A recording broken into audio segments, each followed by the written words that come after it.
doing? Nothing. Nothing? Why not?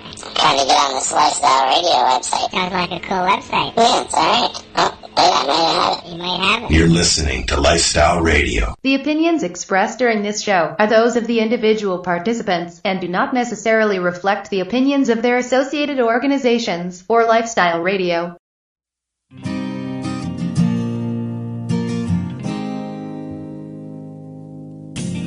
You know I blame it on industry. I blame it on my own hypocrisy. Miseducation and politicians. No one's willing to step up and speak. Yeah, break time. If you're not there. No. Don't worry about that. I will be here. Don't worry. Okay, all right. I'm going to be listening, so... Everyone, and welcome to the Pace Radio Show. We are live, and we are at lifestyleradio.net, as well as 420radio.ca. Today I am joined by my joint host, Alicia Yashishin, and she's invited a guest that helps patients with medical cannabis, plus much more. And before we bring in our guests to the program, as always, I'm going to have a little news talk with Alicia. Hello, Alicia. How are you? Hey, Al. I'm good. How are you? Well, things haven't been good the last few days, to tell you the truth. Okay. A little bit of discomfort. Crohn's is acting up, so hopefully we can get things settled down. That's all. I got my fingers crossed. Go for some more treatments next week. So see what happens. So, all right. And yourself, you're doing okay out there? I'm doing actually really good. I recently started using cannabis suppositories, and just within the last week that I've been using them, or maybe it's been 2 weeks already, but nonetheless, like, they've changed my perspective on the way in which I ingest cannabis, and I feel great. Wow, so really? Suppositories. Yes, I am sold. I'm a firm believer that suppositories are the way if you want to heal your entire body. I feel good. Hey, well, people are always telling me, Al, why don't you try suppositories? You should. It's changed my ability to heal my body. Like, I feel immensely better in terms of pain, like my car accident pain. I can honestly say that I feel better. Like, I see and feel improvement where for years I've been suffering in pain. And there was a really smart fellow on Facebook who suggested the suppositories, and I was like, you know what, I'm going to give it a try, and I am glad I did, because I will never go back to the way in which I used to ingest cannabis. Wow, really? Yep. Well, there's a good recommendation then, eh? For sure. Like, at the beginning, it kind of sounds like, wow, using a suppository, but once you get that pain relief, there's nothing else in this world that provides such pain relief as those suppositories. I'm blown away. Well, let's say what I'm going through is severe stomach and bowel cramping. Yep. Like and somebody putting a friggin' vice right on me. Yep, and you put a suppository in, and almost instantaneously you can feel pain relief. Oh, wow. Yep. Well, something you're going to have to try out. We're going to have to look into that. So if I go silent tonight, all of a sudden, I'm rolling around on the floor somewhere, okay? Well, I hope not, but... I hope not, too. To the suppositories. Okay, we'll have to look for that. Let's see. Our quick news articles for today is actually it's two provinces, Manitoba and Ontario. They've made some announcements that they want information from the citizens of the province on how they want to run the cannabis programs there.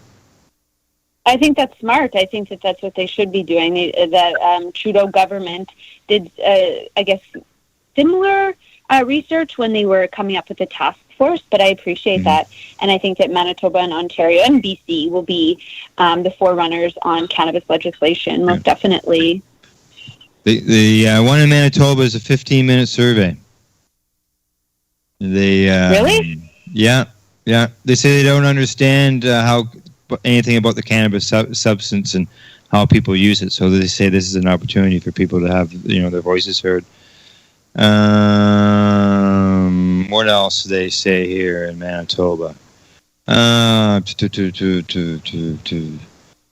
say that the survey will help shape a regulatory framework for cannabis that meets public expectations. I quite appreciate Manitoba. Because in terms of like filing human rights complaints in Manitoba, they'll take a cannabis-related complaint hands down, where it seems in Saskatchewan, by virtue of nepotism, they'll deny the investigation of a complaint or filing a prima facie case when it comes to cannabis, and I'm hoping to change that. Oh, yes. You're changing a lot of things, aren't you? For sure. You're on a mission. Unfortunately, though, the other day on the news, there was a sad statistic that said that people with disabilities don't have the resources or the money to fight. They don't. So if I have to be that face to fight for everyone, I shall be. Yeah. Now, it says here that in Manitoba, they haven't determined how they're going to distribute it, whether it's going to be through retail or anything like that, as far as, storefront, liquor stores or anything. According to that... I appreciate Manitoba because they have a non-nepotism policy there.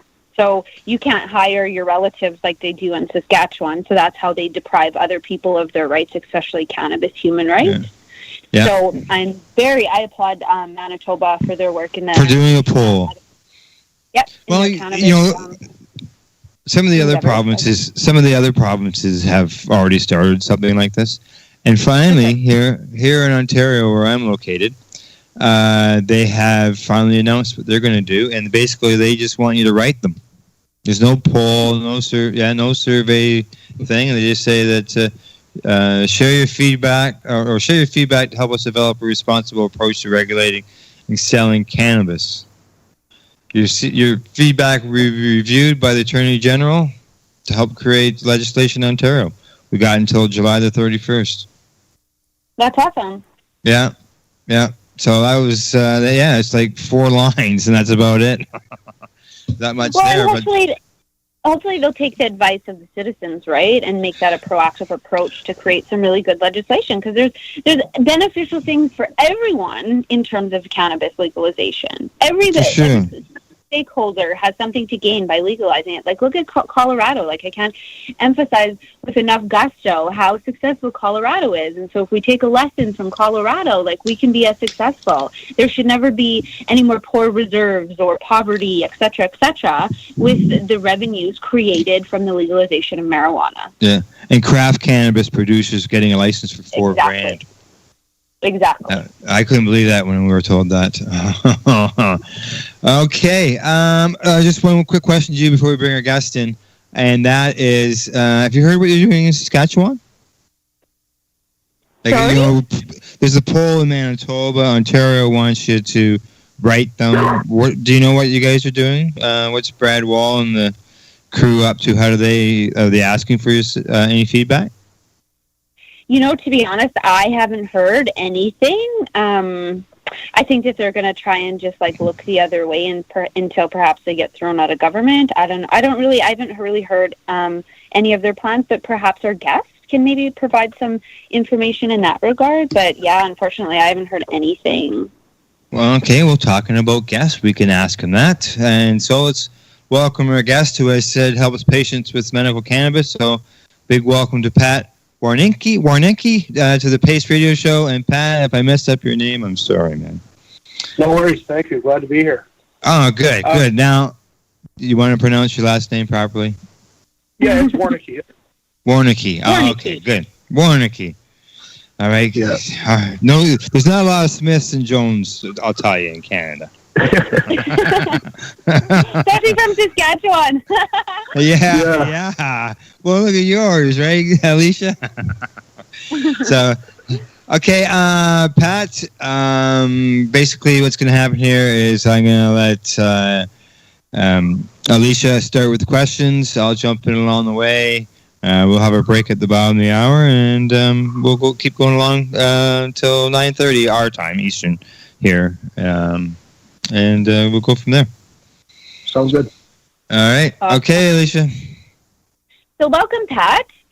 So my first question for you is, who are you and what brought you to cannabis? So if you can kind of introduce yourself and give us your synopsis of who you are.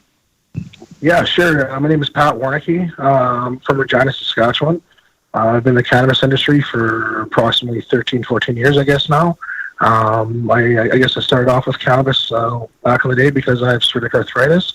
And because of that, I had a lot of altercations with Western medicine, and I was hospitalized and had a lot of traumatic experiences due to my medications they put me on. From there, I started growing myself, and I from there started helping other people fight for the rights to grow cannabis and have cannabis for their medication.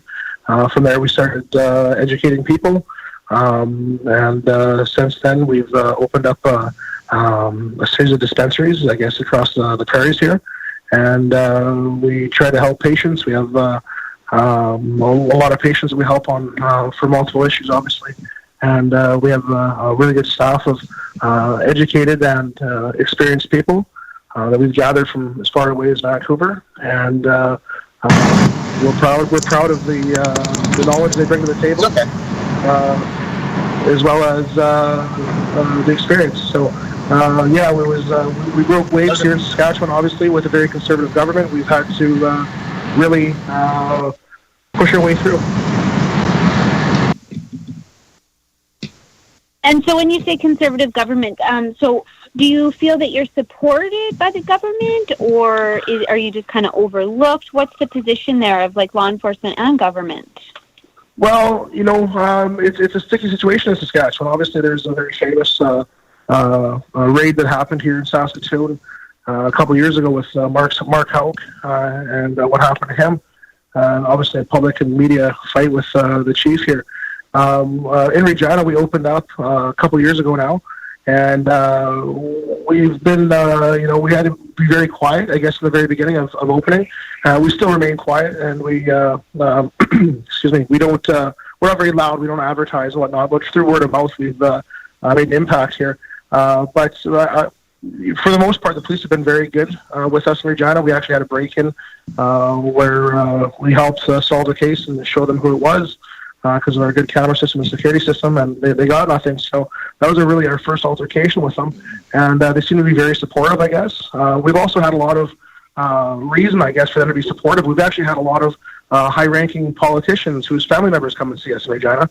And in fact, one of the old council members in Regina, who unfortunately passed away of cancer a couple of years back too. So I think that maybe they had a little bit of pull, a little bit of influence in their own way without officially doing anything. But we've been very particular and with vetting our patients and making sure that they have the proper documentation. And we've had to be very careful that way. It's not as liberal as obviously on the West Coast and whatnot. So, and as far as our government right now, we haven't really had any support. As you were leading up to with your news report there, our government, as far as what we can gather, from myself meeting with MLAs, MPs, city mayors now, our provincial government is pretty much putting on the blinders. They're more worried about the amount of people they have to create, or jobs they have to create rather, and the budget for that to create the people to create the regulations and the actual licenses. And I think that the blinders are on so tight that they're so worried about that budget that they're overlooking the fact of there's patients suffering, and B, there's obviously revenue that can be made there to put towards other funds. And that's unfortunate. So we're very active in the community and with the cannabis community, both in Saskatoon and Regina and beyond, Yorkton, hopefully soon, and PA. And we're trying to help influence, and we've actually created an association to start lobbying, and we're actually registering as a lobby group right away to try to put some information in their hands and maybe try to persuade them to look at it a different way. We've had a lot of help from some First Nations groups in Saskatchewan, which has really been influential and very helpful, and as well as a very influential family from Saskatchewan here that has helped pave the way and hopefully open some doors and start the dialogue. But as of right now, there really isn't any dialogue that we've heard of, and there's no dialogue that we've heard of being scheduled from behind closed doors either. So in your opinion, once legalization happens, what do you think will happen in Saskatchewan? Yeah, from my sources that we've talked to so far, it sounds like we're going to be 9th or 10th in the province or in the country rather to regulate. So it sounds like we're going to be at the end of the at the end of the dock, so to speak. So we have to try to influence some change here. And that's what we're doing from the inside. But obviously, it's a sticky situation with the current budget and whatnot in Saskatchewan, and they really don't want to incur any extra costs, and maybe even just the sheer values, I guess, of our current government is maybe not looking towards legalization favorably. And so have you heard anything about local police policies in terms of legalization and medical? Have they made any news releases stating how they would handle the situation, or if they're going to decriminalize before legalization? No, we haven't heard anything. Yeah, it's been very quiet. We have a couple people that we talked to that, we went to high school with or played football or hockey with type thing. And they tend to say that, kind of mind our business and only help patients and will be left alone. That seems to be the consensus that we're gathering. But they haven't released anything official, which obviously makes it a very stressful situation here for patients and for people running dispensaries and trying to get patients their medicine. And so I guess your plan is to just keep trucking beyond legalization. Like, what's your, plans? Like, is that you do business? No, I mean, at the end of the day, we're medical based to start with here. I mean, when legalization happens, great. I mean, that's kind of extra that we don't look at, and obviously we'll try to compete and get in business for that too. But our core values are based on helping medical patients right now. So we want that first and foremost, and we want to see how if we have to subsidize medical patients with rec people or what, we don't know yet. We'd like to even get on that and start talking with the government about that. But as of right now, we're obviously going to pursue business in the rec market, and the prairies in general has a real problem with quality products in a lot of cases. We're kind of the end of the rope when it comes to Manitoba and Saskatchewan as far as the supply chain type thing, and we're hoping to help Saskatchewan grow here and help coach people as well as get people growing in their own craft growing situations, so that we can supply our own here and keep some of it here. There's some great benefits to growing here with our climate. Actually, a lot of people overlook that. I think it's obviously BC Buds, the big name, and that's the big producers, and we have good contacts there, and they help us bring good quality products to Saskatchewan. But at the end of the day, they're going to have their hands full with legalization happening too. So we want to try to promote as much as we can to get going in Saskatchewan, and we're trying little by little, even offering things like to our provincial government. As many people know, we're world leaders with potash production in Saskatchewan, and potash is a big part of what makes up NPK, which is obviously cannabis food. And we're trying to help the government realize that we have things like this that we can promote on an international market that they haven't even looked at here, and they're really overlooking. And in most cases, the potash comes out of the ground here, gets shipped to Vancouver, and a lot of it goes to Australia or to Holland or beyond for processing, and then comes back here, gets trained back, and goes onto the shelves. So we're hoping to maybe offer them something like that to help them look at cannabis in a different light, to look at it away from the actual consumption part and look at the benefits of that alone. Now we're hoping, little things like that can help get us in the door to start talking with them. Awesome. And so you had mentioned earlier that you employ people with disabilities, and correct, you yes. have a workplace accommodation policy. What does that look like? Like right now, at least 25% of our work staff have some disabilities. Whether it be workplace accidents, and they're on long-term disability, never had a job, they couldn't get a job because of their need to medicate, and on a shared income type thing. We have a guy at work that has MS, and we also have another guy that has leukemia at work. Can't get a job where he can medicate or do anything like that. So, we have multiple employees, that we can accommodate, and we get them a couch in the back or get whatever we can to help make them comfortable. We also accommodate so they can obviously medicate at work and use what they need to. and we do whatever we can basically to ensure that they can work and keep some kind of a regular schedule or job. One of our guys that didn't have a job for 15 years and was physically disabled, I mean, we can't get him away from work. He's coming in on his off days and hanging out. It's awesome. It's a great atmosphere, and we love seeing that. We love having that at work. So he's actually one of our supervisors. So it's great. I can just imagine you've improved the quality of his life. Yeah, for sure. He's an important team member with us. Yeah, for sure. It's now you mentioned I look at you talk about Ontario, people talk about BC and cannabis. People don't talk a lot about Saskatchewan and cannabis. Are dispensaries like yours? Like you look at Toronto, in fact, there's like 100 of them there in the city alone. Never mind what's in the rest of the province. Are there are they prolific there in Saskatchewan? Well, they're not, but there's a few more opening up. It seems like there's been a few more lately. We're the guys that kind of broke ground type thing, and from there, I think guys thought that it was just about money, and I think they, they started opening up shops, kind of a few of them now in the last 6 months. And the unfortunate part is, I think they're in it more for the rec market. And right now, we have to be focused on the patients. They really don't have any, people properly trained staff or certified staff type thing. We're trying to do it. We're trying to convince this very conservative government to look at us seriously. And to do that, I think we have to do things above and beyond here in Saskatchewan. And that's been my experience in the past. We've had some pretty professional companies with security and whatnot in the past in Saskatchewan.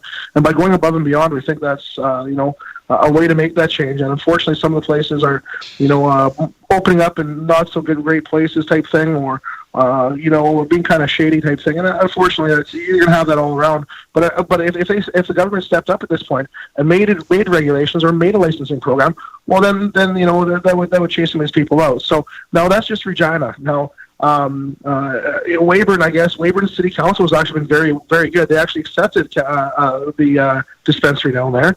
But unfortunately, just 2 weeks ago, or maybe even last week, maybe it was, they actually got raided because unfortunately they had more than just cannabis on the property. So that kind of put a black eye on the rest of us now here in Saskatchewan. It sure does. It sure does. Yeah, it's not good for anybody. Now, we just opened up in Saskatoon a couple weeks ago. Now, Saskatoon has obviously been very against it in the past, but the chief of police announced his retirement, so we're hoping that he doesn't want to go out and, on bad books of everybody, whatnot. We're hoping he just kind of chills out a little bit. But we have a lot of patients that come all the way from Saskatoon to Regina currently, or we did, and that was our main reason for getting up here in Saskatoon right away. So now we're in Saskatoon, and actually I'm meeting with Mayor in PA next week. So we're trying to offer it to Northern Saskatchewan because we know there's a lot of problems in Northern Saskatchewan, obviously, and some of these communities in Northern Saskatchewan are isolated and have these kids on so many crazy depression medications and anxiety pills and whatnot. It's pretty grotesque actually. So we're hoping to make a change up there pretty soon too. Super. It's great to see that you're expanding and stuff. And actually, just before we're going to go for a breakdown, I don't know if I heard you say the name of your company, the business. We're Best Bud Society. There you go, the Best Bud Society. All right. Hey, it sounds like just a bunch of buds that get together. But cannabis, which is great. Okay, tonight, our break, we will hear the song Justice by Lady Mosquitoes, and when we return, Alicia and I will continue our conversation with our guest, Pat Warnecke of the Best Bud Society. You're listening to the Pace Radio Show here at lifestyleradio.net.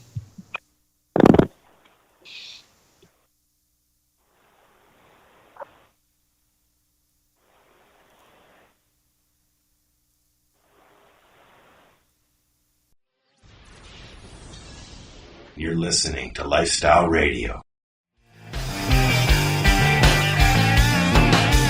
Power to the people, every soul is equal.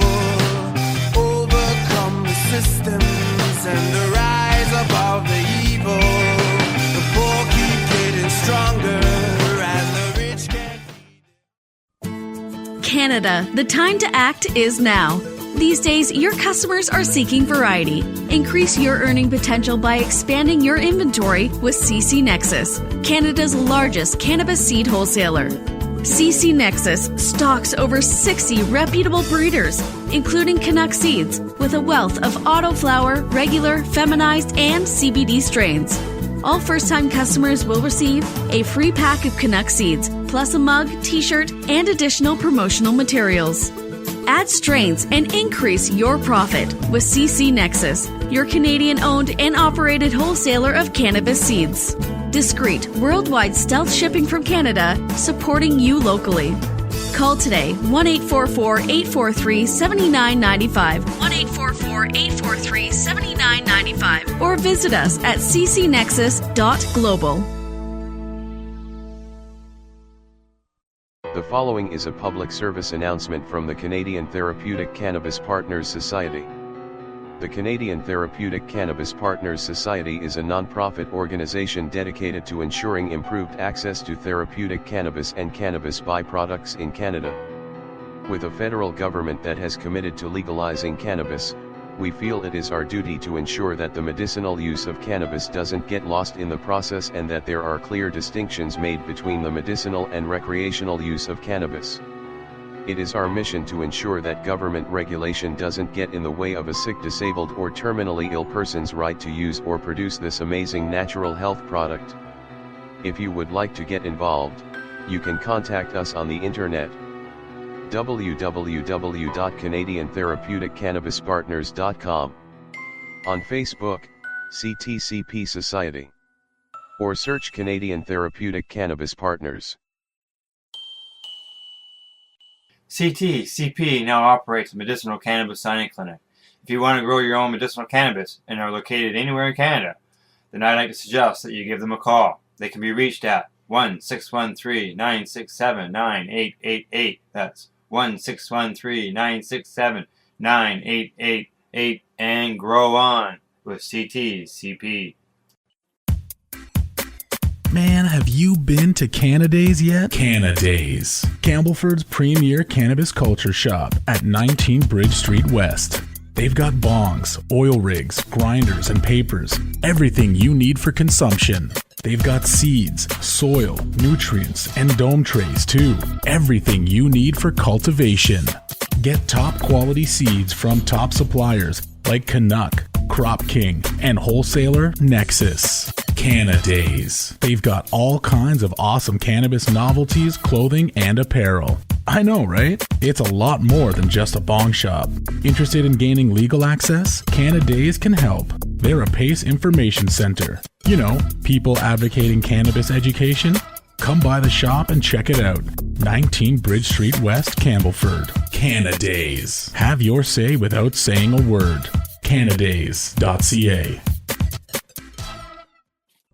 Growing your own vegetables, flowers, or even medicinal plants can be a challenge without the right equipment and proper know-how. At BMA Hydroponics, not only are they your urban horticultural experts and suppliers, but their staff holds the customer's needs paramount to making a sale. Family-owned with decades of experience and knowledge, they offer free advice in person, by phone, or email.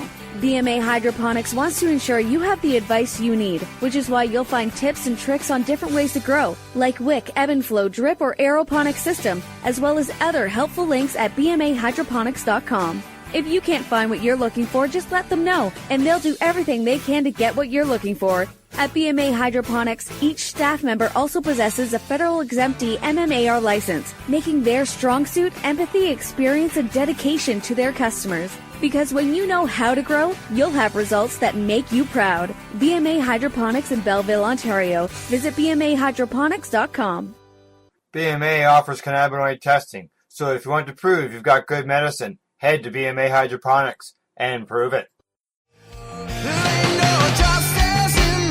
Either you're with us or you're with them. Yeah, tired of being a victim in a corrupted social system. Yeah, living each and every day, thinking up and no won't go away. But let's join together and take a stand. Time is now.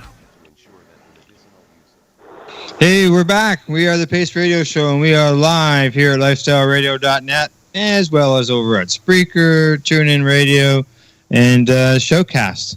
I just want to let everybody know that this weekend, the 420 Road Show we'll be broadcasting live from Nova Scotia. Actually, we're going to go down to the Atlantic provinces. It's nice.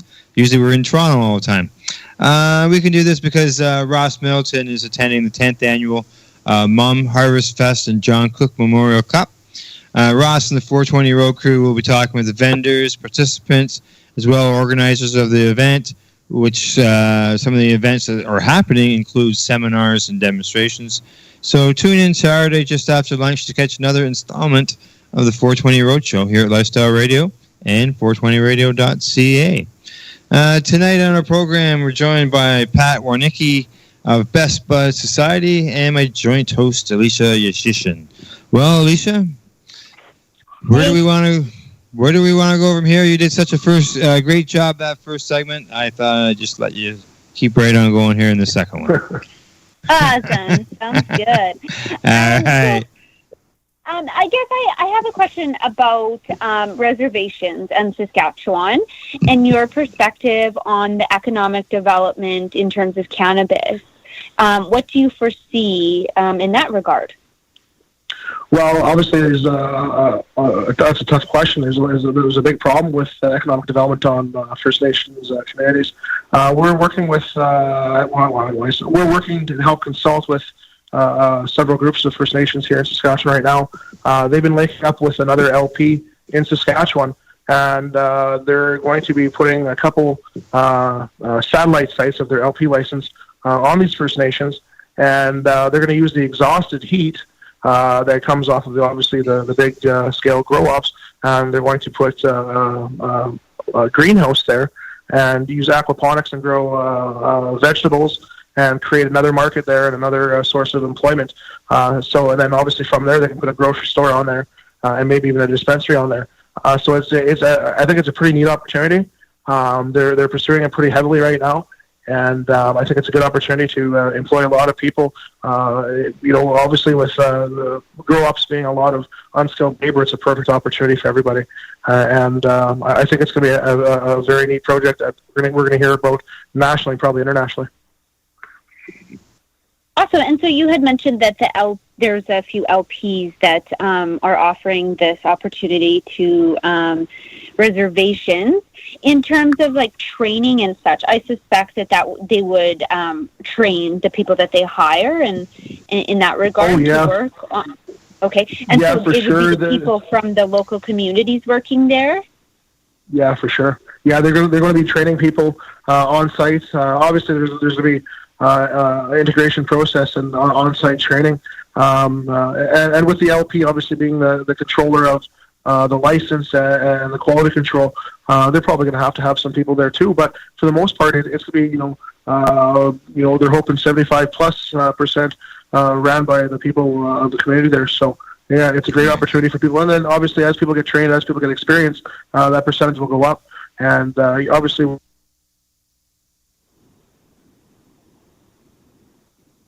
Pat, you there?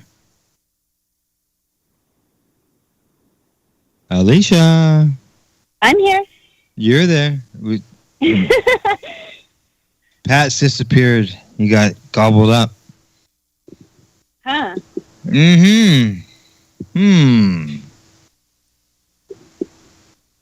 Just looking to see if they can see him.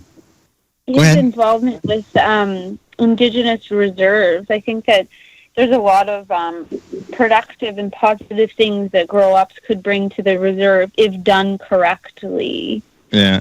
Just so you know, Pat's call has dropped, and I'm sure our producer is working on getting him back into the program. Okay. Awesome.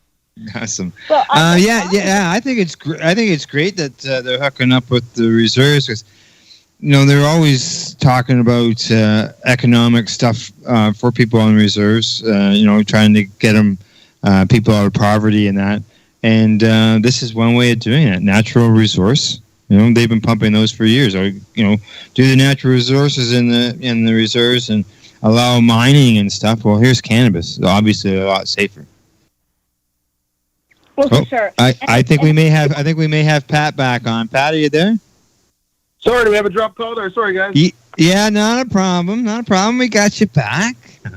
Where did it drop off? You were talking, Lisa, you had asked him a question about the benefits of the LPs connecting with the people on the reserve and jobs and stuff like that. Sure. Yeah, well, like I was trying to talk about, we've been helping them develop a program where they'll be training, the LPs will be training people on the First Nations to take these jobs over and to essentially take over more and more percentage of the workforce in those places as time goes on, as people get to be trained and as people get experience. Depending on the scale of the facility, it'll depend on obviously how many workers there are there. So it's an interesting opportunity, and when they're using the exhaust heat in such a way to be cost efficient to run a greenhouse, it's remarkable, because in Saskatchewan, one of the biggest things holding us back from operating greenhouses for vegetables is the cost of actually heating those greenhouses. So it's a great opportunity to create a lot of employment that obviously it wouldn't otherwise be created. So, yeah. Mm. Yeah, well, we were saying about heat. Didn't you guys just have frost warnings there about a week ago? Well, that's exactly it, right? We have a lot of sun, which is good. We have a lot of sun, but we have a lot of cold. And there's literally not very many greenhouses in Saskatchewan. It's just not a thing here because it's just not cost efficient.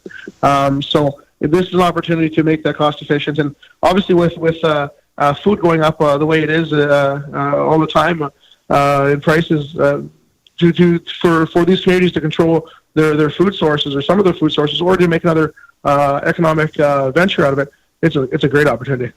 Yeah. Oh yeah, for sure. I 100% agree with you.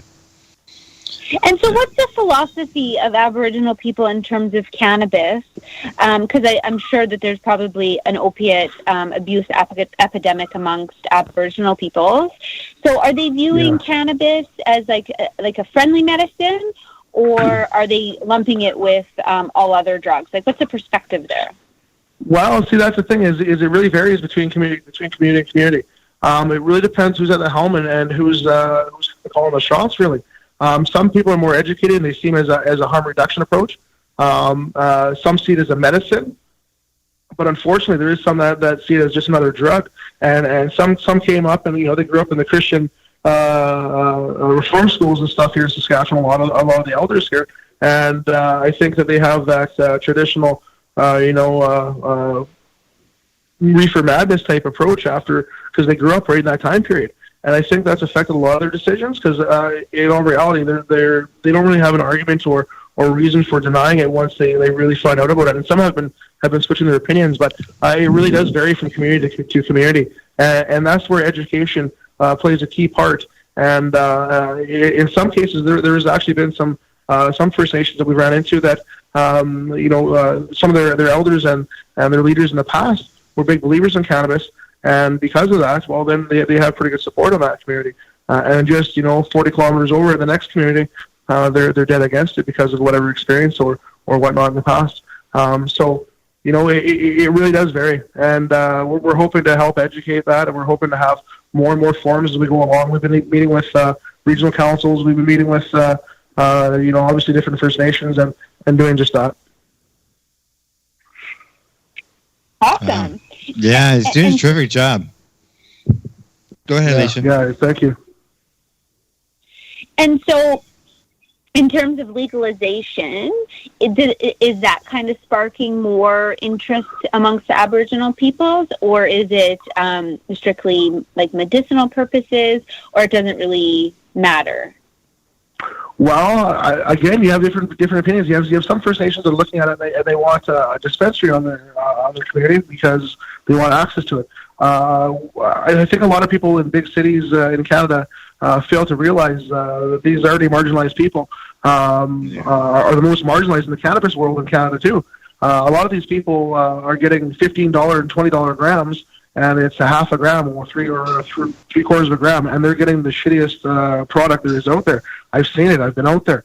And we don't realize that. They also have, there was just something recently that happened on one of the First Nations East Regina where kids got sick because someone sold them motor oil in their oil, and they tried smoking it. So, I mean, that happens. So these are the people that are the most marginalized for a lot of things in Canada, and especially for this industry. And I think that because of that, a lot of the leaders are starting to see it as, hey, let's have a harm reduction approach. Let's have this. But then there's other First Nations that are very, very progressive and have a lot of business ventures going on.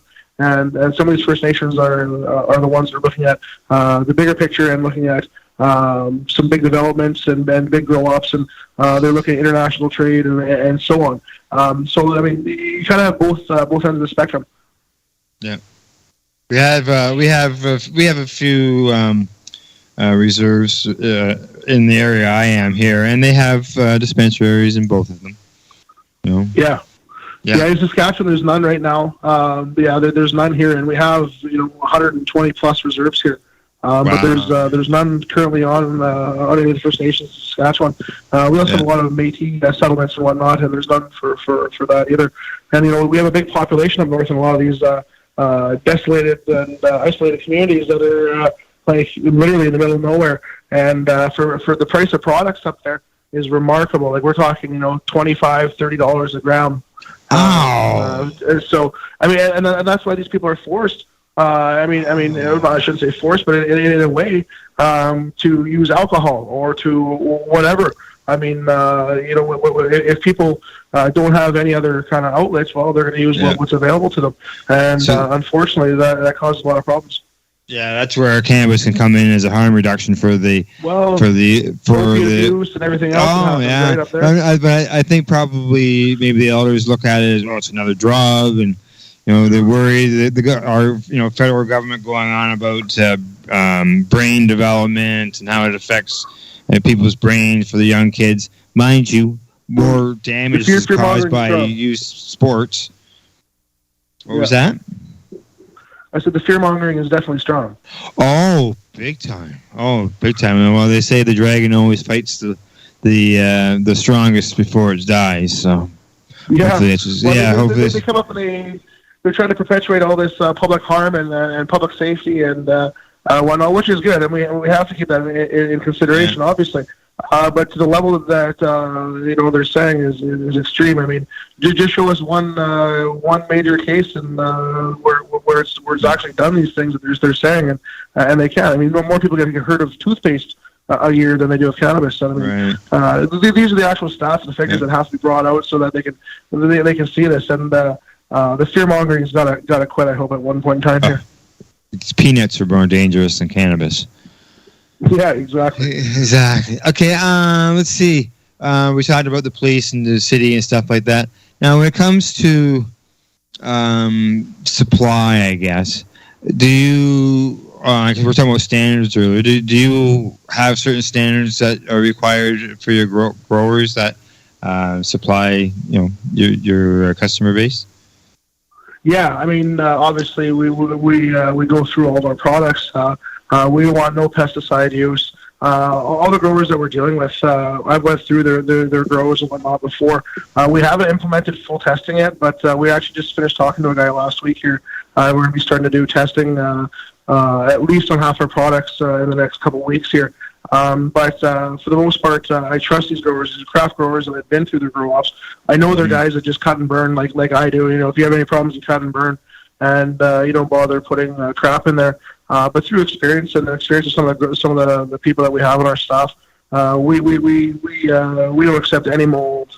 We don't accept seeds. We don't accept any problems with the cannabis at all. Any kind of nutrient burn, any kind of black burn when you're burning it, as well as we have a microscope that we go through at the shop that goes onto the computer that we look at things if there's any question, and from there, Sure, but as with most of us in the craft industry right now, we don't have full testing. We've just been recently finally getting a hold of proper people that can do the testing with with no licenses and whatnot. So it is coming, but we're actually hoping to hopefully get a third party or help a third party get started, at least in Regina, that can help everybody out in the community here, because we're so far away. Even our testing, you're 2 days shipping both ways and whatnot. It's very tough for testing. It's crazy the way that the government has that set up, where they don't allow the labs to test non ACMPR product, but yet they'll go along and fearmonger over the cannabis that is available at dispensaries. Like, That's right. It's like yourself, and there's many others that want testing, and yet they're not allowed to. That's exactly it. And we've been pushing, and we've been trying. But I mean, at the end of the day, if, we've actually had cases. We've known people that have actually been reported by trying to get testing done. And I mean, there shouldn't be that approach. I mean, if the government really has public health and safety concern, well, then they should let us test. Simple. Correct. Yeah, exactly. And there was a survey that I don't know whether Alicia caught that or not. A survey that said that a majority of Canadians, that's where they prefer to go, is the dispensary. Yeah. Yeah. So, people are speaking, with their voices, obviously, their feet, their money. That's right. At the same time, we have to ensure, like the governments have to ensure, this is part of the fear-mongering process. If they ensure that there's actual regulations or there's actual licenses in place to have the proper people in place, so that there was the assurance that you have the proper people looking over the products, well, then you wouldn't have, shady people involved in the industry, where it's still illegal getting involved, where they can kind of pass anything. If there was some kind of regulations in place so that we could have scruples in this industry, we could prove that it's very safe. They're the ones that are keeping that at bay so that they can have the fear-mongering. Yep. Fear-mongering, control over everything. Alicia, we got about 5 minutes before we go to break. You've got a question there you want to throw at Pat? I guess in terms of your craft grower process that you get your product from, so do you seek out these people, or do people seek you out and say, hey, I'd like to supply you with my whatever strain? Is there a lot of craft growers that are looking to bring their product to market? Yeah, for sure there is. It's been unbelievable. Now that we've kind of made a little bit of a name for ourselves, and people recognize us now, we've had a lot of interest of people from BC that phone us and send us product and whatnot for testing. It's remarkable. We even have people, obviously, in Saskatchewan that come in that we don't know, but we know about a lot of people locally because it's a pretty small, tight-knit community. But every once in a while, there's somebody that comes in and brings something in, yeah, for sure. But for the most part, it's people that we've done business with in the past and that we trust, and the guys that we've met at multiple events and whatnot before. We deal with a lot of reputable people. From whether it be from the island or from the valley, whatnot. So guys we've dealt with in the past is typically who we do most of our business with. Awesome. And so in terms of local gardens, you are in the process, your company has a local garden, is that correct? Yeah, we have a local garden in Regina. Yeah, we do. We have several ACMPR growers that help us with their excess, and we have a network of growers that we've helped refine their skills, and we're trying to obviously grow in the craft industry in Saskatchewan, like I was explaining before. Right now, it's a very small, tight-knit industry, just because of the kind of the repression that's went on here for generations. So ultimately, we always need that supply from BC to kind of help fill the gap. But we're going to try our best to supply as much as we can here in Saskatchewan. And so in terms of, yeah, for sure. And in terms of the LP that's in Saskatchewan, they were previously Prairie Plant Systems, and now they're Canny Meds. Any type of interactions with them, or any bullying by them? Well, there hasn't been any bullying, but I mean, we've talked before at the cannabis symposiums put on by the U of S here, I believe last year, and I think the year before, and then we've definitely asked some questions of Brett Zettel, the owner there, on the panels and whatnot, and kind of got into it a little bit. We even went as far as to bring their product to kind of show their product to people and put our product beside it to show to people. And even people that weren't cannabis users could see the obvious difference and would make the obvious choice of what product they would prefer.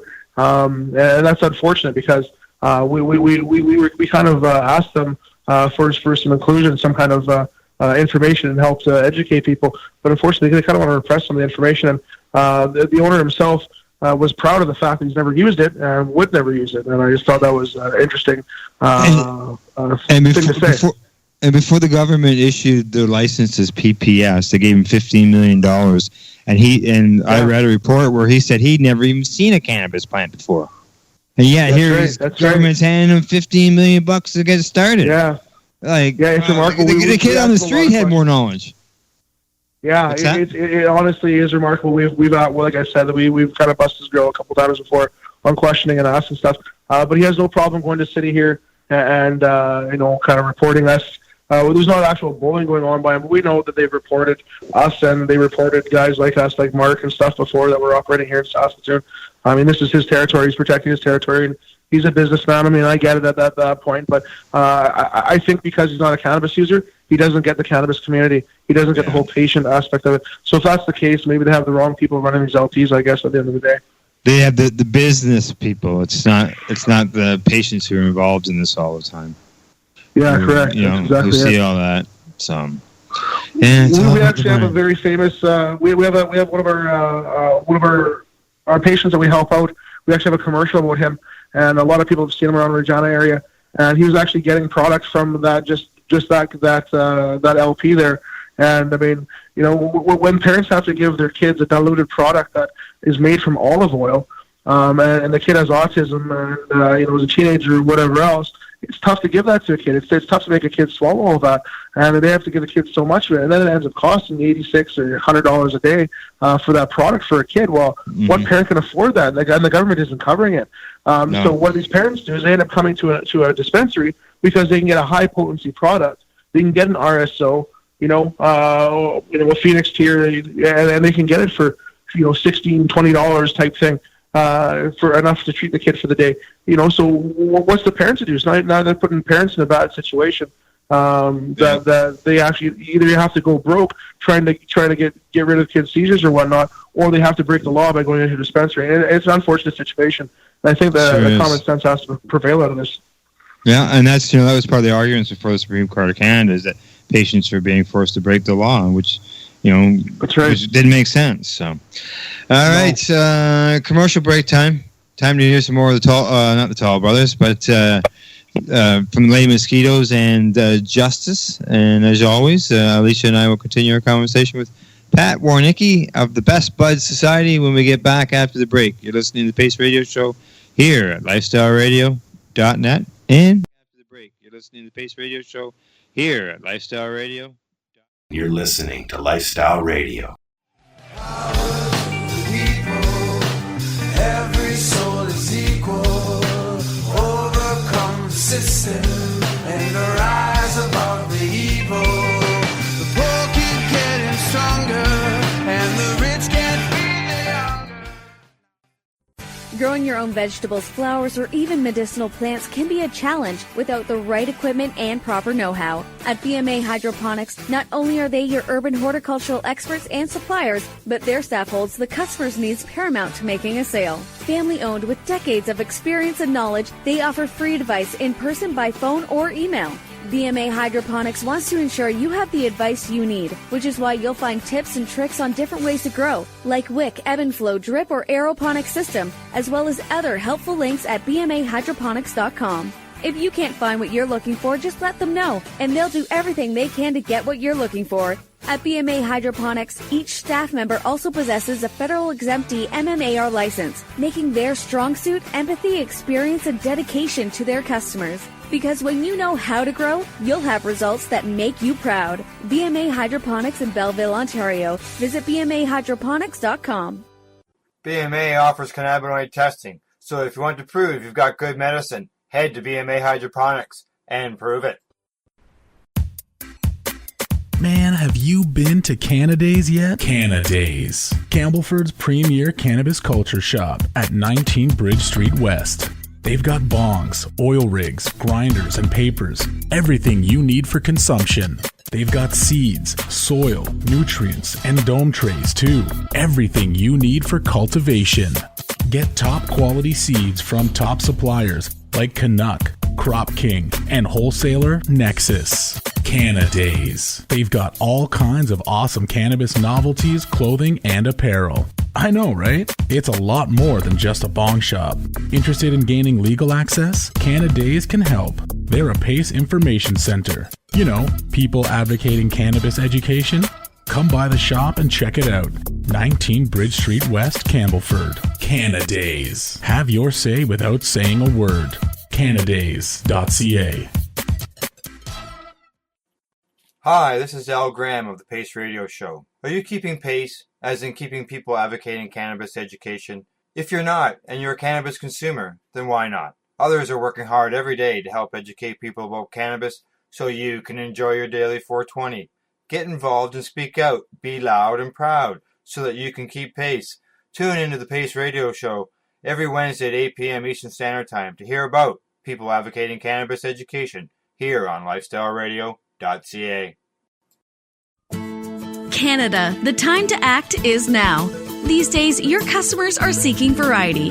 Increase your earning potential by expanding your inventory with CC Nexus, Canada's largest cannabis seed wholesaler. CC Nexus stocks over 60 reputable breeders, including Canuck seeds, with a wealth of autoflower, regular, feminized, and CBD strains. All first-time customers will receive a free pack of Canuck seeds, plus a mug, t-shirt, and additional promotional materials. Add strains and increase your profit with CC Nexus, your Canadian-owned and operated wholesaler of cannabis seeds. Discreet, worldwide stealth shipping from Canada, supporting you locally. Call today 1-844-843-7995, 1-844-843-7995, or visit us at ccnexus.global.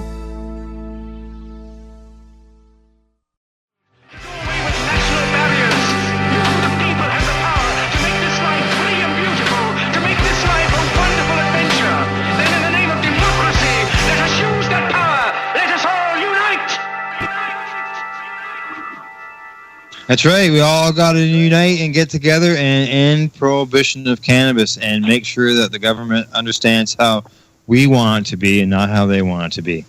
All right. We are the Pace Radio Show, and we are broadcasting, as always, lifestyleradio.ca. And if you don't catch our live shows, don't worry. You can catch a podcast, Mixcloud, YouTube, other social media is iTunes. If you're in the U.S., you can catch us on iHeartRadio. So we're spread around. You can find us. Tonight, our music, Lay Mosquitoes and the song Justice. These guys have a few cannabis songs. We play a few of them here on the Pace Radio Show. So if you like their music, check them out on YouTube. That's usually where I find some of the stuff that's here. So let's see. Tonight, we have Pat Warnecke of the Best Bud Society and joint host Alicia Yashishin. All right. Alicia and Pat, we're down to the last 25 minutes of the program. I've still got a few questions here, and I'm sure, Alicia, you've probably still got a few as well. Certainly. All right, you can get started. You're going to get 3 for 3 today. Sounds good. So I guess my question is like, what's your 5-year plan? Like, what does the future look for Best Bud Society? Well, we want to be continue, obviously, to be patient focused. That's most important. We have some really good consultants. With Stu Martin, he's very knowledgeable, probably the most knowledgeable person in the province. We have people like him that we want to keep doing what they're doing. The recreational market's great, but we plan on obviously being in as many places in Saskatchewan as we can. We have several leases out right now that we're trying to be in a couple cities, but we have some minds to change first.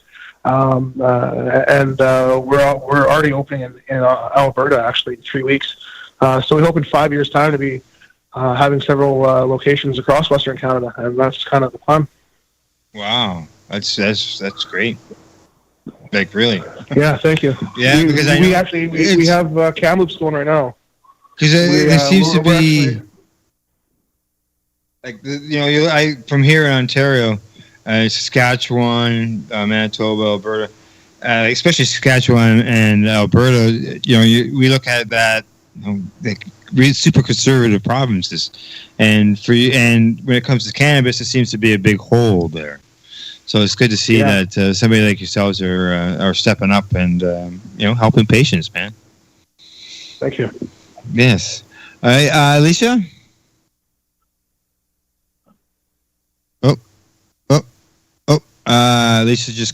Alicia just dropped, so it's just you and me, Pat. Yeah, cool. Until we get Alicia back in, I'm sure our producer is working on that. Okay, so let's when it comes to what I have found over the years where I was involved with treating yourself. I just got a message from Alicia. Yeah, found out what happened. When it comes to education, we always found that going into non-cannabis events, whether it's home shows, or just getting involved in something where it's not cannabis related, and you've got a cannabis booth or cannabis information there. Do you guys get involved in non-cannabis community involvement? Oh yeah, for sure we do. I'm involved actually. I'm on the Métis Council for Regina, and we help provide food for over 250 families at Christmas time and Easter time in Regina. We also sponsor a men's fastball team. We do, we do things like that. And we actually have, we go to city councils direct. We have a series of commercials and testimonials from Saskatchewan Rough Rider players to handicap patients whose mothers did the testimonials for them. And we direct those directly to city councils because it's tough for us to, there's not really there's not really many access points to actually go that'll let us. Like the farmers market we tried to, they wouldn't let us in. Yeah. We tried to at the Folk Fest, they wouldn't let us in. So we try to take it wherever we can. We actually have a hearse that we have done up to go to events and to try to promote and get people talking. So that's been on the road this summer, and we're trying to just get people talking, get people to come over and start educating people. So whether it be rider games or, we soon will be going to concerts to do it. Whatever we have to do. If they won't let us in the festivals, we're going to do whatever we have to do to start getting the dialogue going. We call it tailgate education. Yeah, for sure. Instead of a tailgate party at a Riders game, tailgate information, educational information. Yeah, I believe we have Alicia back. I thought I heard her voice in there. Hi, guys. Hi, Alicia. I got your message. Okay, go ahead. I was just talking to Pat about non-cannabis events and getting involved in them because it is so important. It helps reach the people who may not reach out for the information. I find, anyways, that the people who do reach for it aren't the people you expect to see. I'm here. Sure. Like when I wear my Bob. Oh. Go ahead. When I wear my Bob Herb prohibition shirts out, especially within the Yorkton community, I get such looks, but I love it because it's like my body's a billboard. That's what I speak of is the harms of prohibition, right? So I just love that, and the looks that people give me. Yeah, we need more people like Alicia definitely in this province. Yes, we do, don't you? Yeah, bodies are perfect billboards. I completely agree with you. It strikes up conversations too if you're standing in line at the grocery store. For sure. Places where it's not expected. But what I have found over the years, I don't know about yourselves, where it seemed to be a bit of a surprise or a shock, now it seems to be more common. We see it in the newspaper more often than what we used to. So it's working. Advocacy work is working. That's for sure. All right, Alicia, we got still another 15 minutes, so we got some time for some more questions. So I would like to know what Pat's harm reduction approach philosophy is. Harm reduction philosophy. I don't know if I actually have an actual philosophy, but I mean, we've all had friends that have lost their lives due to addiction at our shop here. Some pretty famous. One was a famous hockey player. And we've all been impacted from it. And I was given opiates at a very young age because of my arthritis. So we know what the damages are of the pharmaceuticals, and we know that people were losing their lives to it. We know that cannabis is obviously a very safe alternative, and something that people can use that can help with, like you were explaining earlier on, with suppositories. No matter what the pain is, it's pretty much as good as anything as far as the pain management. So as far as harm reduction, we know that it's less addictive, and we know that it's less harmful than alcohol and than all hard drugs. So, I mean, at the end of the day, I guess people that have serious addiction problems, unfortunately, they're going to have addictions. I mean, at the end of the day, cannabis could be a lot worse things, I guess, to be addicted to. And I mean, it is unfortunate, but we just think that it can help people step down from the other drugs. We've seen it. We see it every day.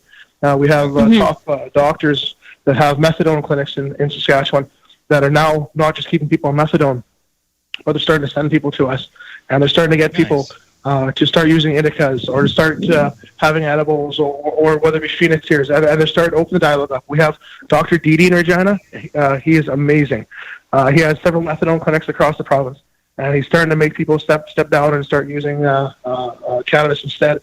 And I mean, there's several methadone clinics that obviously they don't see it that way, and I don't know whether it be for the money or what, but they don't really want to get anybody off the methadone, and there's not many graduates off that program. So we know it's a safe alternative, and we know it's less harmful in many ways. So that's kind of our approach to it. And so would you say that you have actual patients who use cannabis to help offset opiate addiction? Oh, every day. You betcha. I bet you that's 25-30% of our patients that come to us directly because of that. The unfortunate part right now is we have so many doctors prescribing the opiates. It's disgusting. I mean, we have little old ladies that really don't have that big of problems that are coming to us, and the milligram amount of hydromorph or several other things that they're on is astonishing. And we've had little old ladies probably several times a week. Stu probably has little old ladies in his office in tears, and they want to get off that. They know it's no good for them. Their guts are tight, and so many other bad things that there is. They're zombies, and we help them. He titrates them, helps them develop a program that's going to help them, get off it and slowly get off of the opiates. And one of the only things that replaces that is sometimes a heavy dose of cannabis. It's astonishing, and I don't know if I know it's like that in some other places, but Saskatchewan's really got a problem with that, with people in First Nations, northern communities, and as well as old senior citizens that are given huge amounts of these opiates. Yeah, nasty stuff. Would you argue that it's easier to get a prescription for opiates than it is for cannabis in Saskatchewan right now? Oh, definitely. Absolutely. I was one of the first guys in Saskatchewan, like around my age group that I know of, that had a prescription to grow, a license to grow and a prescription.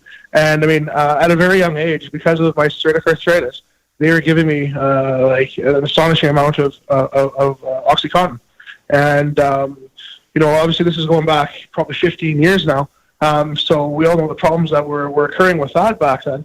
But yeah, and now same thing. I mean, I could get an opiate prescription, no problems asked. I mean, I had one, and that's no problem. And for these little old ladies and everybody else coming in, a lot of times the doctors that won't give them a cannabis prescription are giving the opiates, and they come into us on the opiates because that's what the doctor's giving to them, and we send them back with the prescription forms and the proper forms to fill out and whatnot. And there's a lot of times the doctors outright refuse it.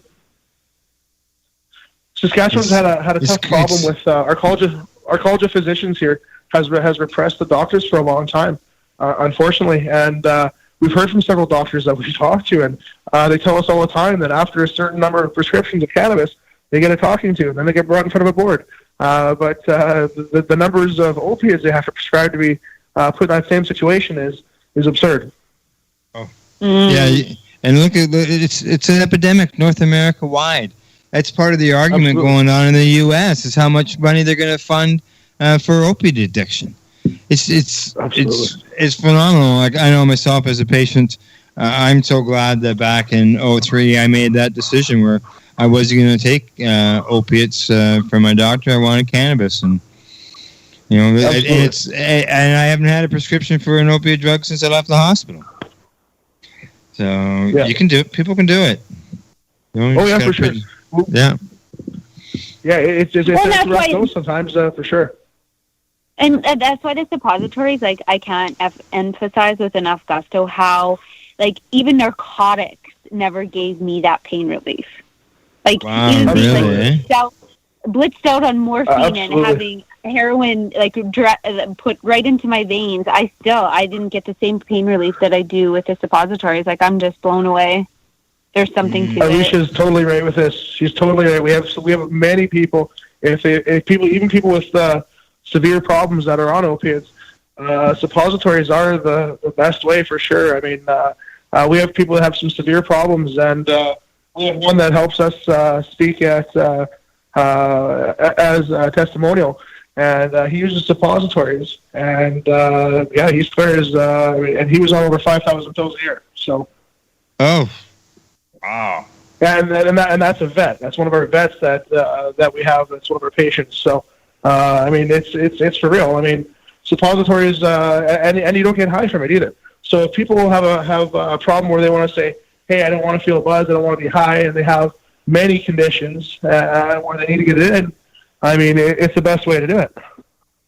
For sure, especially CBD.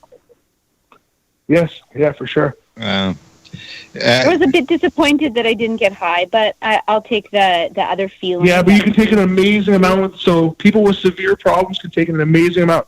They can take 200 milligrams and not get high from it. So you can imagine the amount of pain relief they can get from 200 milligrams plus out of a suppository. I mean, you can get 1,000 milligrams if you wanted to, but you wouldn't feel any pain, and that's why it's such an amazing way to take it. So people with a huge amount of pain can take it and not have any problems as far as greening out, getting sick, getting high even. So it's a great way to do it. Or even drowsy. You know how sometimes like a nice oil will make you drowsy, but no, the suppositories don't seem to provoke that symptom. Well, there you go. Medicine all goes right to work. And awesome. Well, I was doing some research, and they say that it said, like the research that I did or found said that because you use it in a suppository, it's bioavailable, so you get 80% of the medicine, whereas when you take it orally, I think it's only something like 30%. So it's like even in an economic standpoint, for sure, like your body absorbs the medicine that way. Yeah, you get a stronger dose of it, for sure. All right, Pat, we're down to about the last 5 minutes here of questioning. Let's see. Earlier in the show, you mentioned a lobby group. Do you want to sort of remind us about that, and how can people get involved? Saskatchewan Cannabis. They're just getting started right now. They're just doing all their paperwork to get registered, whatnot. We're going to be asking leaders across the province, probably maybe including Alicia here, to join us. And we're going to start the talks, and we're going to start the process of seeing who we're going to have represent us. We're just trying to get people to the table and see who's all out there at this point. We're going to register as a lobby group. We just had meetings about it today, and we're going to do all the paperwork that needs to be done so that we can be taken seriously. So at this point, it's just a matter of keeping their ears to the ground for it. We'll be having a link off of our Facebook page and off of our website as soon as it's created. It sounds like August 1st. And we'll be going from there, yeah. Yeah, you guys are doing a fantastic job, that's for sure. Let's see, what else? Website. You guys got educational information, stuff like that at your website? Yeah, we have some on there. We have a lot of links on there, too, bestbudsociety.ca. We also have a Facebook page where people follow. Stu provides a lot of information, a lot of really good information. He's a very knowledgeable guy with his research, and that's just Best Bud Society on Facebook. Nice. Good. Yeah, I found you. It wasn't hard for me to find you. I found you first search, so Nice. For anybody else looking for you, you won't have any problem finding these guys. So, let's see, Alicia, I'll give you the last 5 minutes here. I would just like to know, in terms of like animals and the culture around cannabis and animals, what's the perspective in Saskatchewan currently?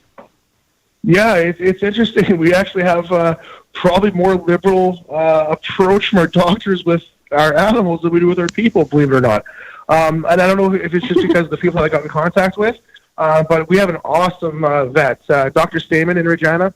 She's on Rothschild. I can't remember the name of her clinic or how to say it, but she's amazing. She's the head of the Holistic Vets Association for Saskatchewan, and she believes in it. And we started helping one of my Roddies going back 8 years ago. And it was phenomenal. As probably a lot of people know, all mammals have an endocannabinoid system, so it's really works as well for them as it does for us. And she saw it. She took note of how it did with my dog. From there, we actually started giving it to other people's dogs. From there, now she probably, she sends several people a month to us. And she's very supportive of it. And she's actually got a couple of other vets on board now. So they've been very interested in it, and they've been seeing a lot of benefits. Dogs are great beneficiaries with CBDs and even THC towards later in life too. That's a completely different lookout that we got here in Ontario, where they just recently had something in the paper about how they tell people to keep the dogs away and their pets away from cannabis. Really? Well, no, they haven't. To my knowledge, I hope I'm not getting our favorite vet in trouble here. But no, as far as my knowledge, they haven't done anything like that here in Saskatchewan. She's been very, and considering her position, I think they're okay with it. But they've been very supportive. We're actually looking very hard into using some of that from some of our excess cannabis when we're trimming and stuff. So we're hoping to utilize some of that. I mean, obviously, a lot of people know we have a lot of animals in Saskatchewan, so there's a lot of benefits that can be provided. We also have a lot of hemp farmers that have a lot of excess with their stocks and stuff at the end of the year, and there's ways of using some of the excess waste that they don't use. And they use a lot of it, but there's some excess stuff that they can use for pig feed and for horse feed and cows and so on. That would obviously be beneficial for CBDs. We feed. I actually have a farm north of Regina, and I've been raising Berkshire heritage pigs for a while. So we feed them all of our extra stocks and stuff, and we swear it's great for the meat and whatnot. And we found actually there's guys down in San Francisco that charge extra for cannabis-fed pigs. Wow, really? That's neat. Yeah. I know. I've had friends telling me about giving their dogs the sticks and stems and stuff like that to allow them to chew on them. So, Well, they love it. I had my Rottweiler when I was actually in San Francisco. He actually decided to help himself, and he was hurting. And who I had babysitting him wasn't helping him because they didn't really know, and I didn't want to put that in their hands. I here give my dog some cannabis. I didn't really want to overwhelm them. So I just said, okay, sorry, buddy, you got to do it on your own for a week here. But I did have my the guy that was staying at our place. He was feeding my plants, and that's why I didn't want to overwhelm him with my dog, as he was taking care of my plants when I was gone. Lo and behold, because my dog wasn't getting what he needed, and he never did it before, he went and helped himself. So I mean, we're all animals. We all know what we need, and I mean, they're the exact same. Yeah, and we all have an endocannabinoid system, whether you're a dog or a human. That's right. Okay, Alicia, I'll let you get one more question in, and then we'll do the shout out. In terms of legalization, allegedly on July 1st, are you in the works of planning something? What's your celebrations look like at this point? Or is it... You know what?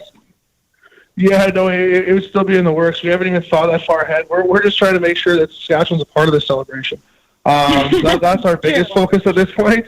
It really is. I'm not kidding. It's we're trying to make sure that we're a part of this celebration because at the end of the day, we can be an import province or we can be an export province. And with the economic situation with what's going on here right now, we want to make sure that we do what we can to be part of that celebration. We will be in obviously a couple different provinces doing business at that point in time. But I hope we're celebrating in front of legislative buildings.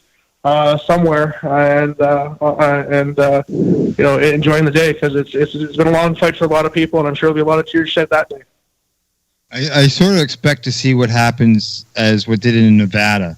They just legalized cannabis. Sales just started, and then they went dry. They sold out. Yeah, it was nuts. I was actually down. One of the groups that we consult with, I went down there for information for them, and it was interesting. We kind of said that. We were meeting with a group down there, a lawyer group, and we kind of said that we thought they were going to run out. It's happened in the other states, too. It just happened there extraordinarily fast, so they weren't prepared for it. So our government has to look at that and say, hey, we need to step up and make sure there's enough production going on, and that craft cannabis is included in there, because if they don't, well, then they just made a bunch of criminals out of people for supplying the market that the demand is already there for. So they have to do something about it. Because, Nevada ran out in an extraordinarily short time. And, I mean, I saw pictures of the displays there. I mean, when I was down there in December, and then I saw pictures of displays just recently, and they're paying $400 plus for an ounce of cannabis, American, and that's ridiculous. Yeah, I just talked to the lawyer. There's my lawyer buddy I talked to down there. He told me as guys were running out there, that guys were running it in from California anyways, because that's what they have to do, and they're charging up to $560 an ounce for high grade stuff. And I just talked to him 2 nights ago about that. Oh, you gotta be kidding! That's just robbery. Exactly. So they got to ensure that kind of crap doesn't happen here.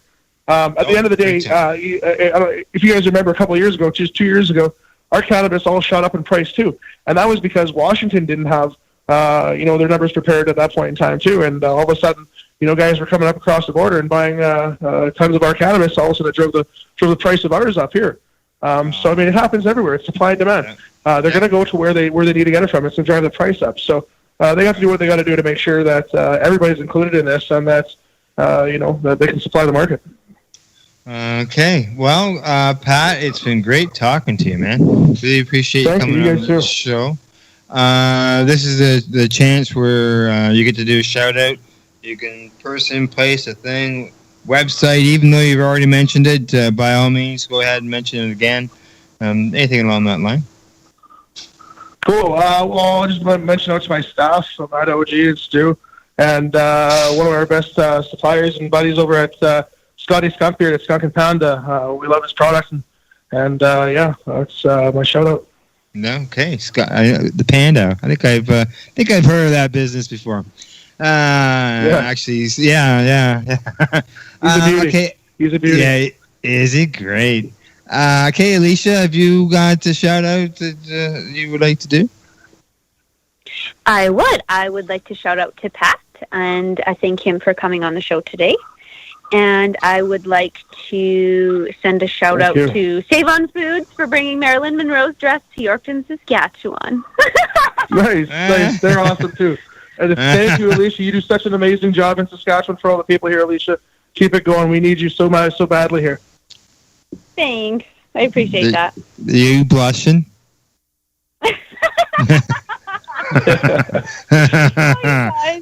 I'm not going to bring up the dress.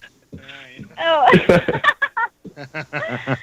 I would love to try it on. I really would, but that's going to happen. Okay, I just want to remind everybody, next week I'll be back Wednesday with Kim Cooper. She's going to return. She tells me she'll be ready to go after the the recent surgery she just had. And she gets to join us, the rest of us here at the Pace Radio Show with bowel problems. Fun, eh, Alicia? Yeah, I hope she's feeling better. Yeah. That is not fun. No, okay. Okay, you can find Pace on Twitter. Suppositories. Yeah, there you go. I'm sure she'll be listening. Okay, you can find us on Twitter at Pace Radio. You can like us on Facebook. We're also on Instagram as Pace Radio Show. We're online, pace-online.ca, and that's where you can send us a message if you're looking for some free. We always like to thank our sponsors, BMA Hydroponics, Belleville, Ontario, BMAHydroponics.com, as well as CC Nexus. They're found at ccnexus.global. And our traveling producer, Al Rapp of Lifestyle Radio, he is on the road, and we're still doing a show, so that's fantastic. He's doing a great job. Also, thank you to our guest, Pat Warnecke of Best Bud Society. Pat, it was great having you on. Like I said, we'll have to have you on again in the future. Thank you. I appreciate the opportunity. Thank you very much. Good. And Alicia, always a big thank you to you for everything you do. Thank you. And to our listeners, thank you for tuning in the program. And I always got to throw out a thank you to Wayne here at Canada Days. Pat, you may not know, but I'm in the front window of a store in downtown Campbellford. Nice. Yeah. We're talking about getting some of that public education and getting out there in the public. Yeah, got there. And usually, other than it was raining today, usually there's a speaker out front of the store where people who are walking by can catch the program. Nice. That's awesome. I'm going to have to take it in one day. There you go. Yeah, you have to come over here to Ontario. That's for sure. Yeah. All right. I'm there lots. I'm going to make a point of coming soon here. Oh, great. Yeah, we'd love to do that, man. We'll have to get together for sure. We'll have to go someplace and enjoy the cannabis community in the area. So. Good. All right, everybody. Thank you and good night, and we'll talk to everybody next Wednesday. Bye-bye. Sounds good. Good night. Cheers, everyone. Cheers. Trying to get on this Lifestyle Radio website. Sounds like a cool website. Yeah, it's alright. Oh, I might have it. You might have it. You're listening to Lifestyle Radio. The opinions expressed during this show are those of the individual participants and do not necessarily reflect the opinion